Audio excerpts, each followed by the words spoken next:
محلى وصولكم وملقاكم وبالفرح يكمل هنانا. هكذا قليبي تمنى وطلبت ربي أعطانا.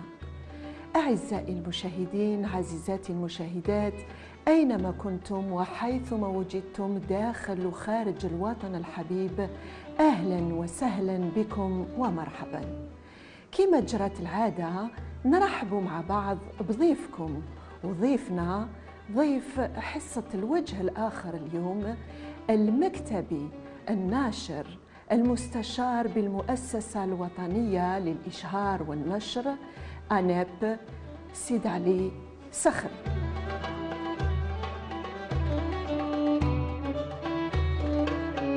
إنه من مواليد 1956 بالجزائر العاصمة.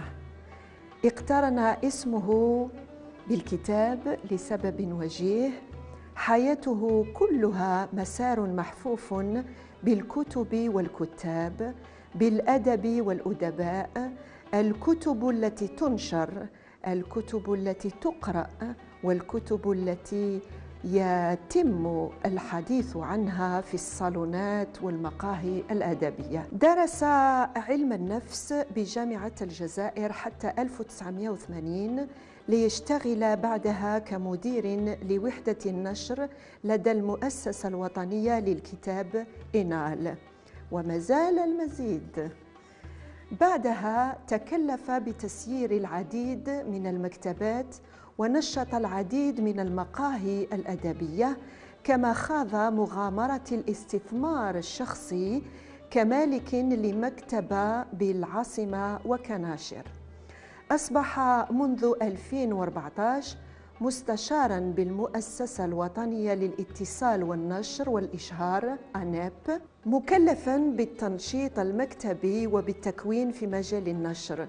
ضيفنا شغوف بالقراءة وهو رمز في أوساط القراءة والأدب، لما يكون عليه المكتبي والناشر النموذجي. سيد علي صخري، مرحبا بك في هذا العدد الجديد والمتجدد من الوجه الآخر. جد سعيدة بلقائك وشرفتنا بحضورك وبمجيئك، وإن شاء الله ندير مع بعض اليوم رحلة ثقافية أدبية مع الكتاب.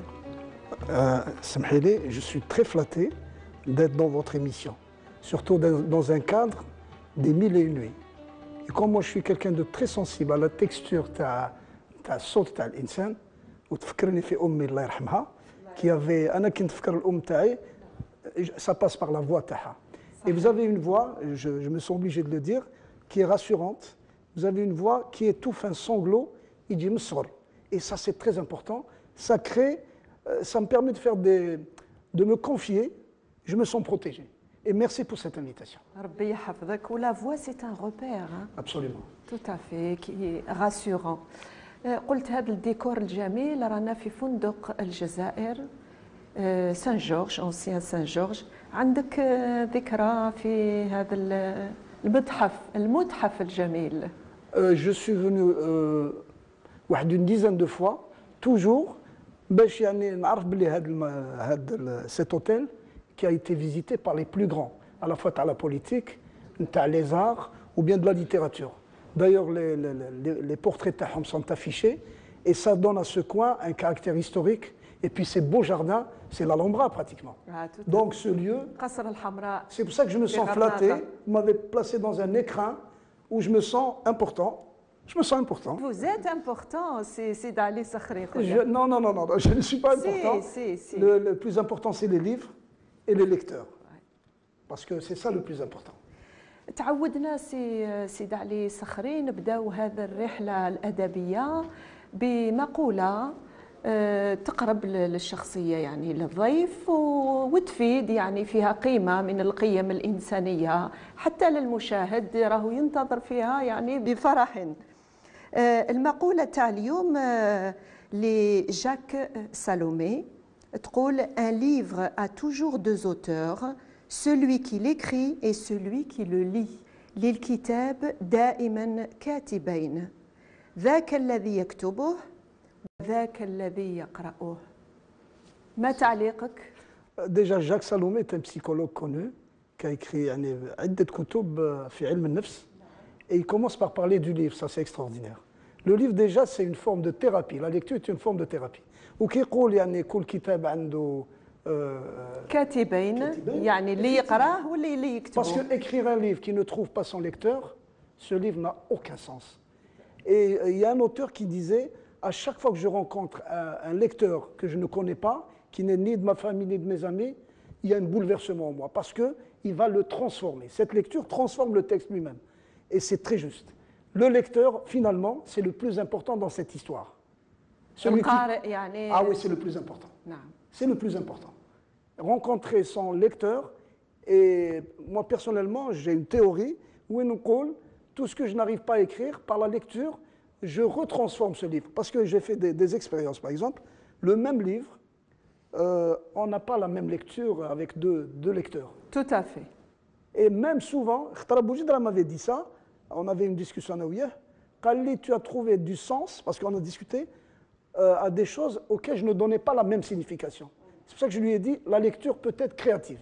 Et elle est créative. إبداع فني. إبداع, absolument. نعم. وش هي المقولة ديال سيد علي صخري؟ يعني مقولة اللي تساعدك في حياتك Maxime, qui vous fortifie dans la vie, qui vous guide, qui... Alors je vais vous dire, Non. je ne vais pas citer un écrivain ou là. Je vais citer ma mère. Vous allez croire que ma mère est tout pour moi. C'est vrai, mais elle m'a donné le sens de l'autonomie. Ma mère me disait souvent, et c'est ce qui me permet dans la vie d'évoluer à l'aise à la fois avec les gens, d'être honnête avec les gens, il faut toujours être optimiste. C'est une phrase qu'elle... Et il faut laisser une petite dose de pessimisme. Parce que l'optimiste a créé l'avion et le pessimiste a créé le parachute.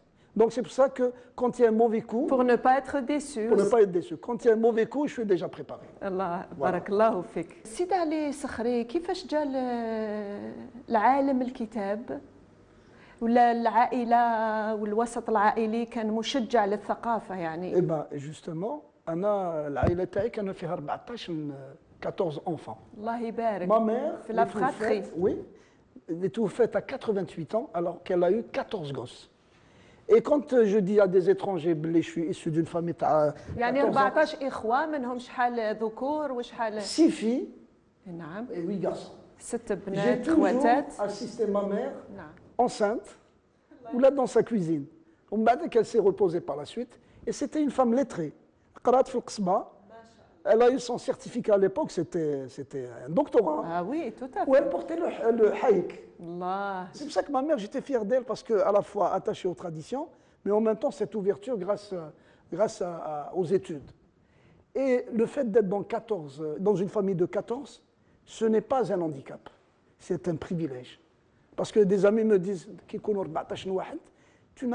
connais pas la solitude, l'intimité. Totalement faux. Au contraire, quand il y a 14 personnes, il faut trouver un espace. Et moi, j'ai eu la chance d'avoir 6 sœurs, parce qu'on était dans 3 pièces cuisine. Mes sœurs dormaient seules, et les garçons en blé. Et souvent, je sautais la frontière et je passais la nuit avec mes sœurs. Et là, c'était un autre univers. C'est ce qui m'a permis donc d'être très à l'aise avec la gente féminine. Parce que mes sœurs, pour la plupart, mais à un certain niveau, parce qu'à partir de 63, il fallait marier les filles et tout. Mais cet univers, pour moi, les plus belles années de ma